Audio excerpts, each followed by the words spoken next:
चलिए अब हम क्वेश्चन नंबर 10 देखते हैं। सवाल ये है कि अगर किसी ट्रायंगल का इन सेंटर और सर्कम सेंटर एक ही जगह पर हो यानी कोइंसाइड करें तो वो कौन सा ट्रायंगल होगा। हमें 4 ऑप्शंस दिए गए हैं, आइसोसेलीज, राइट ट्रायंगल, इक्विलैटरल और स्केलीन ट्रायंगल। ओके, इस सवाल को सॉल्व करने से पहले सबसे इंपॉर्टेंट चीज बाकोइन सेंटर और सर्कम सेंटर के कॉन्सेप्ट्स को समझना।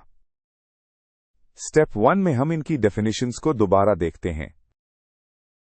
इन सेंटर वो पॉइंट होता है जहां ट्रायंगल के तीनों एंगल बाइसेक्टर्स आपस में मिलते हैं। याद रखें, एंगल बाइसेक्टर वो लाइन होती है जो किसी एंगल को 2 बराबर हिस्सों में तकसीम करती है। और सर्कम सेंटर वो पॉइंट होता है जहां ट्रायंगल की साइड्स के परपेंडिकुलर बाइसेक्टर्स इंटरसेक्ट करते हैं। परपेंडिकुलर बाइसेक्टर वो लाइन है जो साइड के मिड पॉइंट से गुजरती है और उस पर 90 डिग्री का एंगल बनाती है।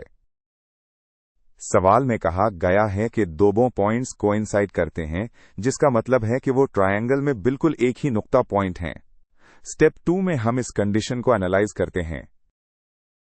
अगर इन सेंटर और सर्कम सेंटर एक ही पॉइंट हैं, तो उसका मतलब हो कि वो नुक्ता जो तीनों साइड से बराबर फासले पर है, सही नुक्ता तीनों वर्टिसेस यानी कोनों से भी बराबर फासले पर है। जैसा कि आप स्क्रीन पर देख सकते हैं, इसका मतलब है कि एंगल बाइसेक्टर्स का इंटरसेक्शन पॉइंट और परपेंडिकुलर बाइसेक्टर्स का इंटरसेक्शन पॉइंट सेम है। अब स्टेप 3 में हम इक्विलैटरल ट्रायंगल की प्रॉपर्टीज को देखते हैं।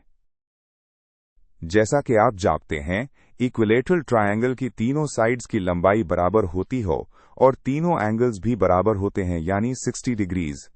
लेकिन इक्विलैटरल ट्रायंगल की सबसे अहम खुसूसियत यह है कि जब आप किसी वर्टेक्स से उसके सामने वाली साइड के मिड पॉइंट तक एक लाइन बनाते हैं जिसे मीडियन कहते हैं, तो वही लाइन इस वर्टेक्स का एंगल बाइसेक्टर भी होती है और सामने वाली साइड का परपेंडिकुलर बाइसेक्टर भी।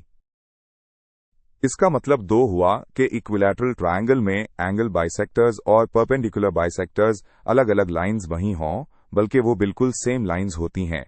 तो स्टेप 4 में हम नतीजा निकालते हैं।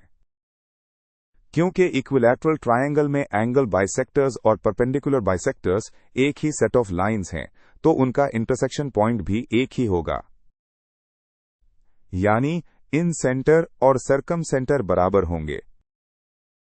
यह प्रॉपर्टी सिर्फ इक्विलैटरल ट्रायंगल्स में होती है।